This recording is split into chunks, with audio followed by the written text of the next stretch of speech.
দিঘির পাড়ে একটা বক অনেকক্ষণ ধরে দেখতেছে, সে টুপ টুপ করে মাছ ধরতেছে আর খাইতেছে। তো ভিডিও না করে আর পারলাম না। দেখেন কীভাবে ফাঁদ পেতে সে বসে আছে, কখন যে চুমুক দিয়ে মাছটা ধরবে। আমি অনেকক্ষণ ধরে দেখলাম, দেখার পরে ভিডিওটা করা শুরু করলাম, কারণ জিনিসটা দেখলাম ভালো লাগলো। এমনভাবে ছো মারতেছে, বোঝার কোনো উপায় নাই। মাছ বুঝতেই পারতেছেন না যে পাড়ে একটা বক বসে আছে। আপনি একটু ভালো করে খেয়াল করবেন। এই দেখেন, ও আস্তে আস্তে ঠোঁট বাড়াইতেছে। ক্যামেরাটা জুম করছি,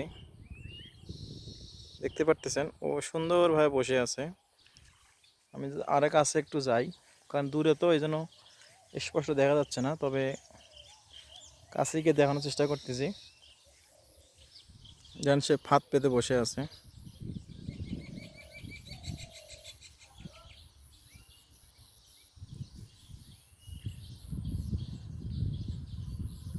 হাঁটতেছে, সে সুযোগ খুঁজতেছে কীভাবে মাছটা ধরা যায়।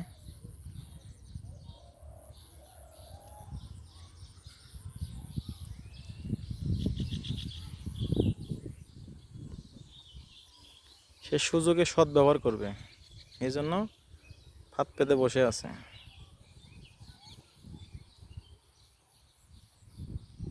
ভিডিওটা একটু বড় হবে, সম্পূর্ণ ভিডিও দেখবেন। মাছটা ধরার পরে সে কী অবস্থা হয় তার। বিশাল বড় একটা মাছ ধরবে, দেন আবার সামনে থেকে হেঁটে হেঁটে যাচ্ছে।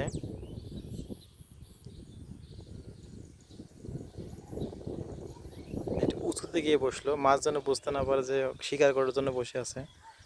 সে অনেক চালাক।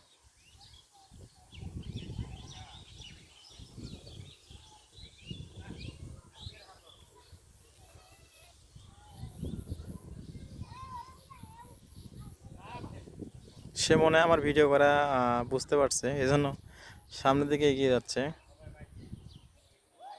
কি চালাক!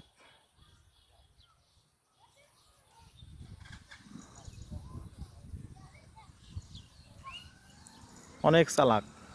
সে বুঝতে পারছে আমি ভিডিও করতেছি।